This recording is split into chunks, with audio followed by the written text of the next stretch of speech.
Good day mga boss, another day, another installation po ng ating layer battery cages.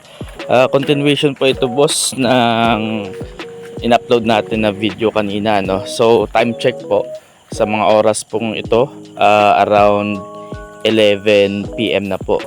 So from Santa Barbara, Iloilo, bumiyahe po kami papuntang Gimbal, Iloilo. So dalawang set po yung in-install natin dito. So dalawang set po is good for 96 heads mga boss. So pagdating diretso set up na po kagad.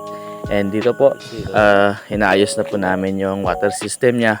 Since pagkatapos po yung installation dito namin sa gimbal, dumiretso pa po ulit kami papuntang Miagao, Iloilo para mag-install naman po ulit ng cage para sa 60 heads capacity ng manok ano. So ito po, natapos na yung isa, and then ito na rin po yung isa, natapos na rin mga boss ano. So ayan na po. So waiting na po tayo ng manok nila, and diretso po, ito po yung sitwasyon natin sa Miagao, Iloilo. So nasa taas po ng parang bundok po yung paglalagyan ng manok.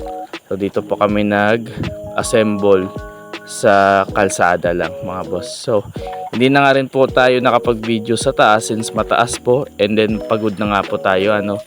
So naghintay na lang po kami dito na matapos silang mag-assemble doon sa taas mga boss. So malapit lang din naman, mga 10 minutes na lakad pero paakyat.